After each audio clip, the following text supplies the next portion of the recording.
to A Cup of Gratitude with Amanda Schaefer. Hi, I'm your host, and I'm so glad you stopped by. This podcast is really for anyone, anywhere, anytime. And it's about taking a moment to slow down and look around and actually see all of the good things that are there. There's no question that asks, is your cup half empty or half full? But I think a better question is, what's in your cup? I mean, a drop of gratitude will benefit your life unimaginably more than a full cup of anything else. So let's settle in and take a look at how we can shift our focus and embrace the joy and the wonder of the life that we have. And once you start, you won't be able to stop seeing the good. And just like me, you won't be able to stop talking about it. And somehow that creates even more. Even in the midst of difficulty, even when it's really hard, learn how to drink from a cup of gratitude. Welcome to bonus episode number 3. I'm really excited to share with you today. And for those of you who haven't been able to listen to the other bonus episodes, what I'm doing is sharing with you for free as a present for the holidays, chapters from my very first book. They include my story, and at the end, pivotal questions for you to look at your own story so that you can share.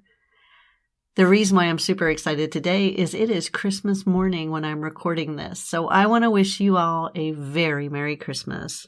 I'm not sure when you'll be listening, but that's when I'm sharing. I only have one bonus episode left after this, and then we're going to get right back into amazing interviews, people sharing the stories of gratitude, even in the midst of difficulty. The first story starts, and it's called Mornings with Mama. Now, this was before I moved in to take care of my parents. This was back in the time where I lived in my own home. I have some beautiful memories of my childhood. I also have some not so wonderful memories. Through the years, I've changed so much. Most of my painful memories have been transformed into lessons learned. They were proficient teachers. I've determined to let go of what cannot be changed, and more importantly, to hold on to the things that can be. I've become who I was meant to be. It may have taken more than half a century to get here, but I've arrived at a place where I enjoy my life to its fullest every day. You see, I've come to realize that I'm not the only one who's changed, and at the core of that realization is the essence of truly loving others. I used to think that love meant so many different things than what I know. I'd been reared on fairy tales that were never going to come true.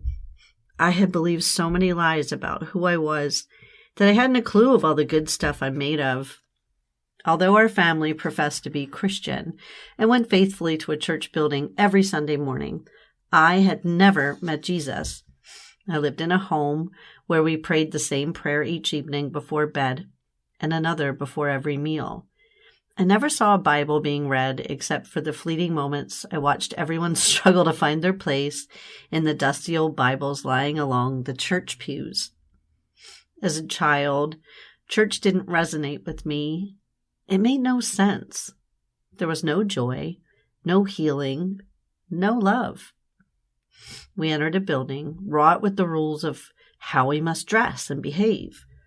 The faces of all the people around me looked stern and stiff. No one seemed to like being there, and the man who climbed steadily to the top of the lofty pulpit was shrouded in a black robe that looked like fantastic bat wings when he raised his arms during his fiery speeches about things a child just can't comprehend. Alas, the Sunday school classes were not any better, and most weeks I begged to sit in the pew with my parents. Their regular seat at the time was up in the balcony. At least that way I was able to look down on the scary man in the black robe. From there, he looked a little less frightening. Trauma had affected my life, and at the time the events which traumatized me were unknown to my parents. I was left anxious and depressed, and by the ripe old age of 5 I had daily migraine headaches, which often sent me to lay on my bed in the darkness with a cold wet washcloth over my eyes. Not the carefree childhood that I would like to recall. I would not share the full details of my traumatic experiences with them until I was well into my 40s. But all of the poor decisions that I would make from that point on would pile sharply onto this faulty foundation. I was an intelligent child who loved to write and to tell stories from cardboard cutout stages. One of my fondest memories is how my mother would put down whatever she was doing to watch me perform or to read my latest short story. To be fair, my father did as well, but this story is about my mom, and so I'll share about my dad at another time. After living many years in rebellion to my parents and to God, one day I gave my life to Jesus. As soon as I did, he immediately began tearing down the walls that had been keeping me prisoner for the majority of my life. He crashed through and destroyed the strongholds of the enemy. He began to pour a perfect foundation in my heart, and on it, he built the most beautiful life for me to live. As Jesus worked in me, I came alive. I became a new person, the person I had actually been made to be. And as I grew, my life unfolded, exposing this beauty placed in me by God. I was able to let go of unforgiveness and extend grace, just as I had received it from God.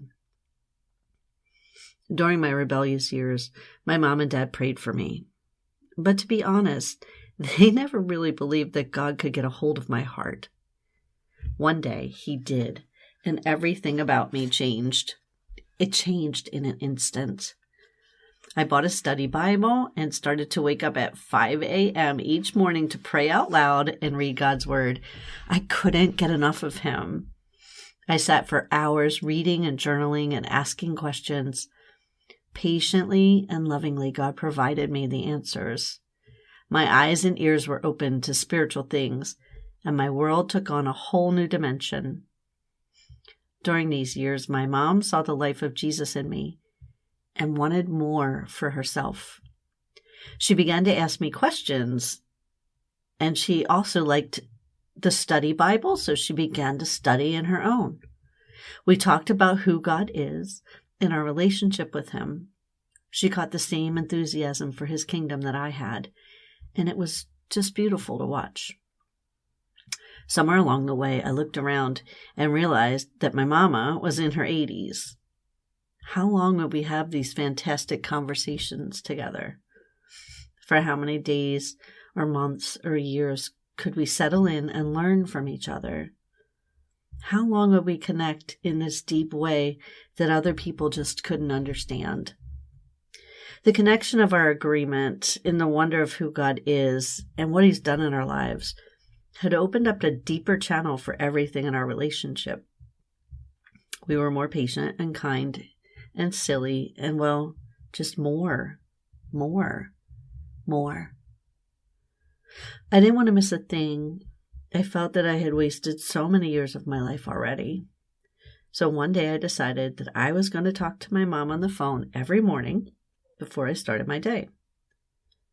Looking back, I can't remember when this started, but not a day goes by that I don't speak with her. Some days we pray together. Some days we laugh a lot. Some days we don't talk for as long. Some days I'm late for work because our conversation is so good and I just can't stop it. I began to call this particular time mornings with Mama. I always wanted to write about it. This is just a start. Thanks to my daily journaling habit, something I've done since I was little, one day this will become a book. Its pages will overflow with love and wisdom. There will be laughter and tears on those pages. And one day, a day I hate to think of, I will not be able to talk with Mom anymore. One day, she will go to be with Jesus. But he's the one who gave her to me in the first place, so what better place for her to go? And until that day arrives, I'll take the time to cherish this special relationship with her, the pivotal moments that have directed the paths of our lives since we began making the time to be together every day. Now comes the fun part. Get something to write with and a pen or a pencil, a piece of paper, and I'm going to ask you some questions that are for you. If you can't write them down right now, come back and listen later. But if you can, write these down, and I want you to think about the answers and spend the next few days really digging in. Okay, here we go. How do you remember your childhood? Are you different now? Has your family changed over the years? What did you grow up believing? Did you go through a rebellious period? Has your life influenced anyone else in your family? How have those changes affected your relationship? What efforts can you make to make a relationship with someone in your family better? Can you start to show some new positive traditions in your life? What would those new traditions look like? Do you think that God cares about your family? Have you ever tried to hear God? And what do you think God has to say about your family? If so, if you're willing to hear Him now, take the blank pages before you and close your eyes. Ask God a question or tell Him something that you feel you've needed to say to Him. You don't have to say it out loud, but you can if you want to. Now, listen. It may take a while. It may be that you'll be reminded of something or see something right away, or it may take several days. But if you've spoken to God, He will talk to you. God speaks in many ways, so you must be willing to believe that He can use people, nature, and anything else in your life to talk to you. If you're listening, you will begin to hear Him. And when you do, write it down. Remember that God often speaks in larger chunks of time than what we're used to. So be willing to be patient. But if you think it's God, write it down. Okay, here comes the second story. And let me end again by saying that I now live with my parents and care for them every day. So this relationship has changed and nuanced to an even deeper level. Story number 2, 8,000 promises. If you got on a plane and brought your luggage, you would expect to go to the luggage carousel and to claim it when you land, right? Well, God sends us out to new destinations and into new situations every day. There are loads of promises that we're meant to carry with us.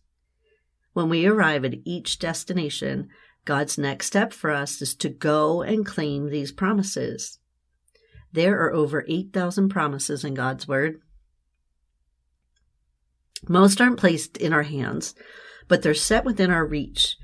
Just as when we claim our luggage at the airport, if we're to receive God's promises, we must know a few things. First, we need to know where to go to claim them. Second, we must understand the promises well enough to recognize them when we see them. And third, we need to be willing to go over to them and pick them up and carry them away. Can you imagine the luggage claim of God's promises? There would be heavy bags of love, redemption, and power slowly turning before you. Suitcases that scream out, chosen, victorious, holy, worthy, righteous, in neon bright colors whizzing by. All of them on the turnstile of truths that God created for you to pick up and claim as your own. All of them are freely given. All of them have your name on them. In the book of Joshua, God promises to give us every place we actually set our feet. It means that we have to get up and go somewhere if we want to receive something. Perhaps we desire a new job, a new relationship, any new beginning. We can't just sit comfortably at home and expect to receive anything more than we already have. In this current age, we can order just about anything we want online and get it the same day. It's hard for us to remember that we need to step outside of our comfort zones to receive the promises that we have not yet claimed as our own. We have to get up and go somewhere that may be uncomfortable and uncertain, but in the going, there is purpose and there is life. Real life, not a virtual social media cyber life. We've allowed ourselves convenience in every area of existence, and I believe that we have robbed an entire generation of the joy of effort, of the feeling of satisfaction that a physical accomplishment can bring to a situation. Before you can claim what is yours, you have to know what God says is yours. How familiar are you with God's promises? And of those promises that you know, do you believe that these things are really for you? God expects us to believe Him, and He expects us to take action based on that belief. Even if you've never read the Bible, the promises God has are for you too. If we dare to believe that He is who He says He is, we must find a way to understand who we are in relation to Him. He wants to have a relationship with us. We would need to put away any preconceived notions about Him and start fresh. It amazes me how many people refer to themselves as spiritual, but don't believe in God or in Jesus. Many people look at the created, but don't see the Creator. That decision is up to each individual, but I want you to know there's a free coupon book of good things for your life, just sitting there waiting for you. You don't even need to own a Bible these days to read one. All you need to do is look some things up online if you want to see what I'm talking about.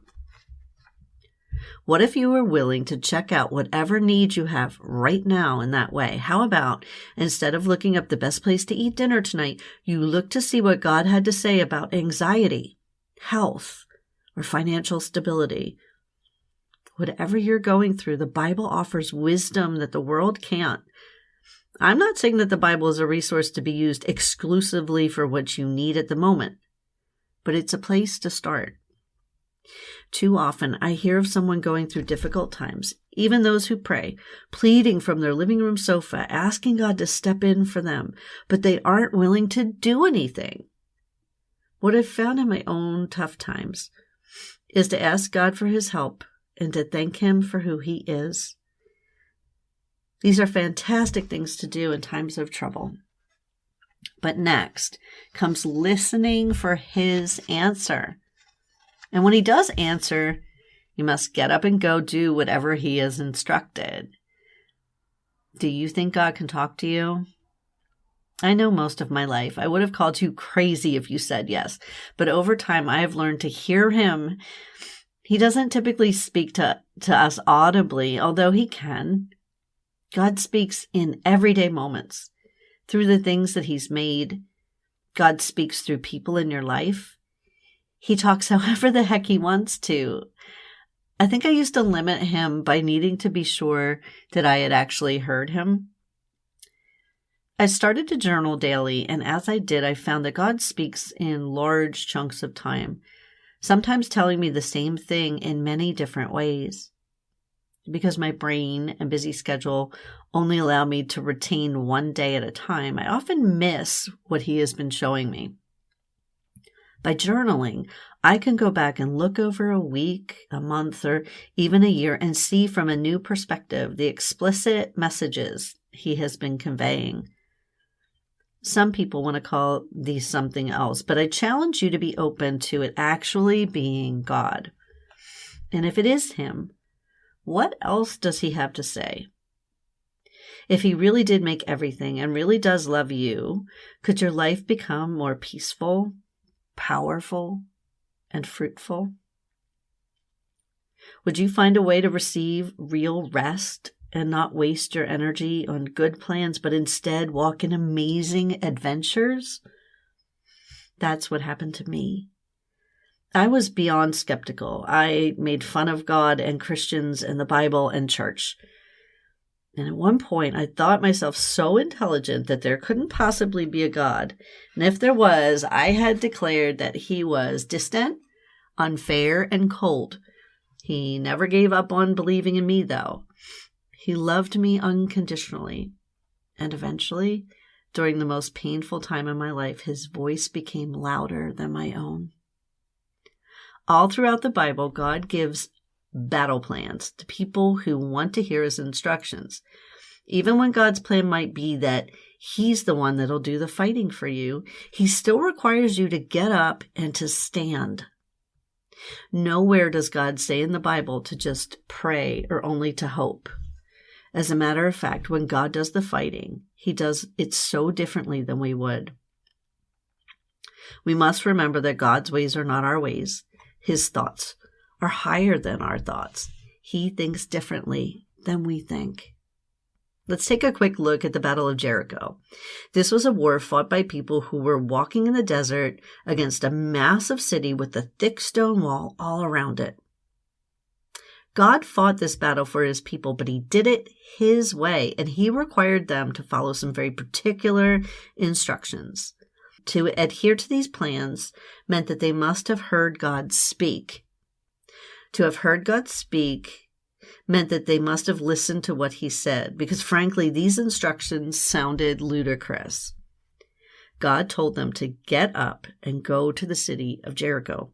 He instructed them to travel around the giant stone wall that surrounded the town, filled with armed people, every day for 7 days. On the 7th day, they were to sound a trumpet, and along with the trumpet sound, they all had to shout as loud as they could. God promised that if they did, the walls would come falling down. God didn't say, stay here and watch me knock the wall down. He said, come with me and we will all do it together. Follow my instructions and then claim the victory that I have promised you. I know some of you are saying, but what about the times when God did the fighting? You're right. There are many stories where God confused the enemy or tricked the enemy and his people didn't need to do much. In the book of Judges, there was a man named Gideon. He ended up with only 300 men to fight against a huge army. They listened for God's instruction. God's plan for them was to surround the enemy at night, each with a lit torch under a clay pot.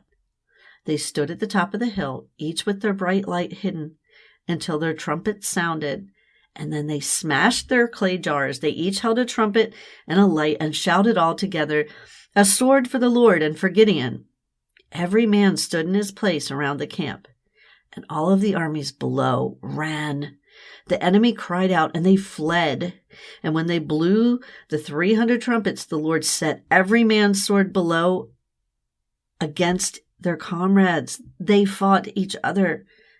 The enemy fled far away. In Exodus, Moses tells the people not to fear and to stand firm.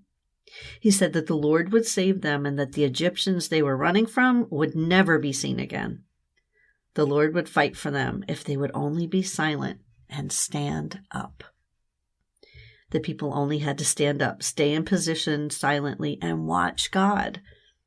God could have answered their prayers by just wiping out all of the Egyptians while they were still in Egypt. God was teaching his people to ask, to listen, to get up, and then to obey his instructions. God always gives us a role to play in the deliverance that he grants us.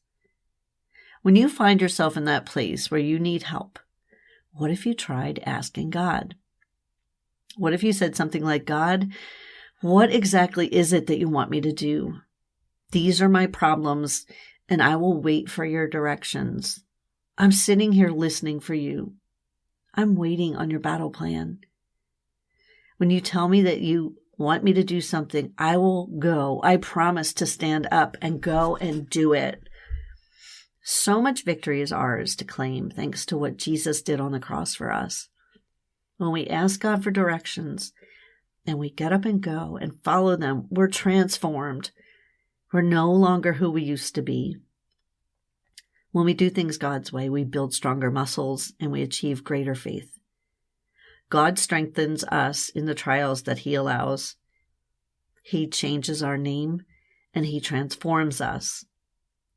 We're incapable of doing what God has for us to do on our own. But in obedience to Him and the plan of action that He has for us, all things are possible. God wants us to lean on Him. Are you willing to try? Okay, now comes the fun part. Again, if you have something to write with and some paper, get them out now. And I want you to write down these questions and take your time answering them. If you can't do it right now, I ask that you would come back and do that, because this is my gift to you, for you to take a look at your story and what you think. Okay, here we go. What do you expect from life? How have those expectations let you down? Did they change your view of people or the world? Do you feel that you deserve certain things that you have never received? Has anyone ever broken a promise to you? How did that make you feel? Has God ever let you down? If so, then how? What were your expectations of Him? Were you following His ways or expecting Him to bless your own? Do you think it's unfair of God to ask you to live a certain way? If yes or no, why? Are you willing to look at God as a parent, as a father? And if so, in that context, doesn't He need to have some rules for His kids to keep them safe? As a child, did you understand or like your parents' rules? Do you think God can actually talk to you? Have you ever tried to hear God? With a pen in hand and the blank pages before you, close your eyes. Ask God a question. Or tell Him something that you've needed to say to Him. You don't have to say it out loud, but you can if you want to. Now listen. It may take a while. It may be that you'll be reminded of something or see something right away, or it may take several days, but if you've spoken to God, He will talk to you. God speaks in many ways, so you must be willing to believe that He can use people, nature, and anything else in your life to talk to you. If you're listening, you will begin to hear Him. And when you do, write it down. Remember that God often speaks in larger chunks of time. So be willing to be patient. And if you think it's God, write it down. Thanks for joining me this Christmas morning.